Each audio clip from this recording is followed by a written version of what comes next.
তো বন্ধুরা, 1 জানুয়ারির দিন আর পিকনিক না করলে হয়? তো সেই দিনে ছিল 1 জানুয়ারি, আর আমরা বন্ধুর সাথে পিকনিক করেছিলাম। সেদিনে আমরা কি কি রান্না করেছিলাম তোমরা দেখো। আর ভিডিওটা ভালো লাগলে আমাদের চ্যানেলটা সাবস্ক্রাইব করে বেল নোটিফিকেশনটা অন করে নিও, কারণ এরকম মজাদার মজাদার ভিডিও তোমরা এই চ্যানেলে রোজই পেয়ে থাকবে। ব্লগার অনেক চ্যানেলটাকে সাবস্ক্রাইব করো।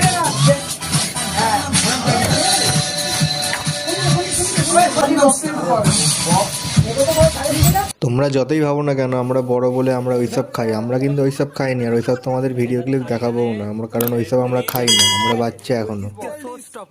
তো রাত্রিরে ছিল একটা ফ্রেন্ডের বার্থডে, সেখানে আমরা সেলিব্রেট করেছিলাম।